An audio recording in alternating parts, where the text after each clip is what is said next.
pertanian dan perubahan sosial. Di dalam kelembagaan pertanian itu terdapat 4 komponen bentuk relasi sosial kemasyarakatan sebagai keseimbangan masyarakat. Di antaranya yaitu yang pertama komponen person, di mana orang-orang yang terlibat di dalam suatu kelembagaan dapat diidentifikasi dengan jelas. Lalu yang kedua, komponen kepentingan, di mana orang-orang tersebut pasti selalu diikat oleh suatu kepentingan atas tujuan, sehingga di antara mereka terpaksa harus sering berinteraksi. Lalu yang keempat, yaitu komponen aturan, di mana setiap kelembagaan mengembangkan seperangkat kesepakatan yang dipegang secara bersama, sehingga seseorang dapat menduga apa pelaku orang lain dapat lembaga tersebut. Lalu komponen yang terakhir yaitu komponen struktur, di mana setiap orang memiliki posisi dan peran yang harus dijalankannya secara benar. Orang tidak bisa merubah-ubah posisi dengan kemauan dirinya sendiri. Nah, pembangunan pertanian sering disebut sebagai suatu upaya perubahan sosial karena dalam kegiatan pembangunan pertanian terdapat aspek perilaku petani yang seiring perkembangan zaman yang terus-menerus beralih ke pertanian yang lebih maju dan meninggalkan alat-alat tradisional, sehingga perusahaan teknologi pertanian juga terus-menerus lebih berkembang dan membuat ide-ide baru, dan ini yang disebabkan mengapa pembangunan pertanian disebut sebagai suatu upaya perubahan sosial. Lalu di dalam kelembagaan petani dan perubahan sosial itu terdapat dinamika perkembangan kelembagaan petani, peluang dan tantangan gerakan kolektif petani melalui program Brigade Pangan di Indonesia. Nah, perkembangan kelembagaan petani di Indonesia terus-menerus mengalami dinamika dari yang awalnya berbasis gotong royong menjadi lebih formal melalui gapoktan dan koperasi. Program pemerintahan seperti Brigade Pangan membuka peluang besar bagi gerakan kolektif petani, mulai dari akses pembiayaan, efisiensi produksi, hingga perluasan pasar. Namun, di dalam peluang ini terdapat tantangannya juga, seperti koordinasi kelembagaan, keterbatasan infrastruktur, pola pikir konservatif, dan fluktuasi harga yang masih menjadi hambatan utama. Keberhasilan gerakan ini sangat bergantung pada sinergi antara petani, pemerintah, dan sektor swasta dalam menciptakan sistem pertanian yang berkelanjutan dan mandiri. Bagaimana sih proses pembentukan dan peningkatan kapasitas kelembagaan petani dan kelembagaan ekonomi petani diinisiasi dalam program Brigade Pangan? Yaitu prosesnya dimulai dengan musyawarah desa untuk membentuk Brigade Pangan yang kemudian didaftarkan secara resmi.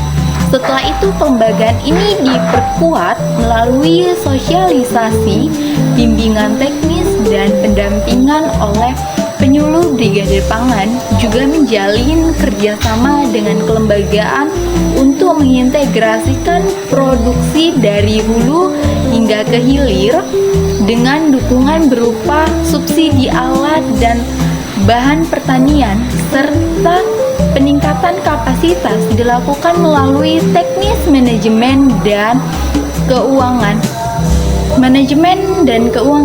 sehingga kelembagaan petani dapat berkembang menjadi lebih mandiri dan berkelanjutan di sektor pertanian di Indonesia. Lalu, bagaimana sih peran dan tujuan pentingnya pemetaan dan analisis stakeholder untuk memperkuat kelembagaan petani dan kelembagaan ekonomi petani? Nah, menurut saya, pemetaan dan analisis stakeholder berperan penting dalam memperkuat kelembagaan petani dan ekonomi petani. Peran kelembagaan petani dan ekonomi petani dapat diidentifikasi oleh pihak-pihak yang berpengaruh dalam ekosistem pertanian serta memahami dinamika antara stakeholder dan membangun strategi kolaborasi yang lebih efektif sehingga kelembagaan petani bisa lebih mandiri dan berdaya saing untuk optimalisasi sumber daya serta kelembagaan ekonomi petani seperti koperasi atau kelompok usaha bersama dapat lebih mudah mengakses pasar dan mendapatkan harga yang lebih baik serta meningkatkan daya tawar petani dalam rantai nilai pertanian. Dan bagaimana sih strategi penumbuhan dan pengembangan kelembagaan petani yang dapat dirancang untuk mendukung pertanian modern mencapai swasembada pangan dan kesejahteraan petani? Nah, menurut saya melalui penguatan kapasitas petani, konsolidasi kelompok tani, serta optimalisasi koperasi dan BUMDes sebagai akses permodalan dan pemasaran, serta pemanfaatan teknologi digital dalam rantai pasar, kemitraan dengan sektor swasta, serta dukungan kebijakan pemerintah seperti subsidi dan reformasi agraria menjadi faktor kunci dalam meningkatkan produktivitas dan daya saing petani. Nah, ketika saya ditugaskan sebagai penyuluh pertanian yang diminta untuk menginisiasi pembentukan kelembagaan petani, kelembagaan ekonomi petani pada komoditas perkebunan strategis, strategi dan langkah-langkah serta kegiatan yang bakal saya persiapkan dalam upaya untuk mencapai target tersebut, yaitu sebelum saya membentuk kelembagaan ekonomi petani, yang saya lakukan yaitu dengan menganalisis kondisi lapangan dengan melakukan survei dan pemetaan petani serta lahan perkebunan untuk mengetahui potensi komoditas yang ada. Selain itu, saya akan mengidentifikasi permasalahan yang dihadapi petani, baik dalam aspek produksi, pemasaran, maupun permodalan. Setelah saya memahami kondisi lapangan, tahap berikutnya saya akan memberikan pemahaman kepada petani mengenai pentingnya kelembagaan ekonomi dalam meningkatkan kesejahteraan petani.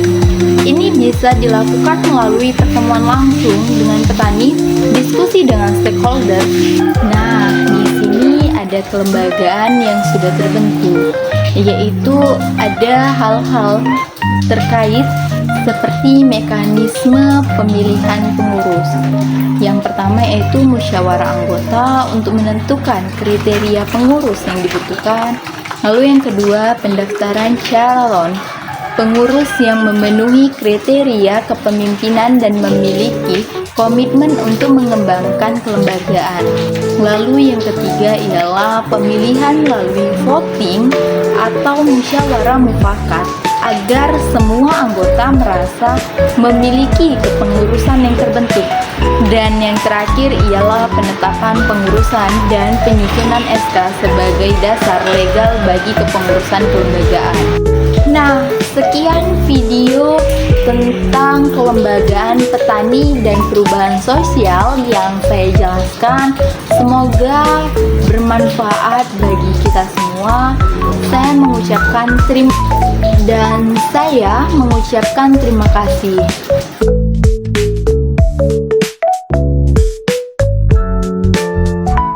Nah, berakhirnya pembahasan tentang kelembagaan petani dan perubahan sosial, maka berakhir pula video ini. Semoga apa yang saya sampaikan dapat bermanfaat. Saya mengucapkan Assalamualaikum warahmatullahi wabarakatuh.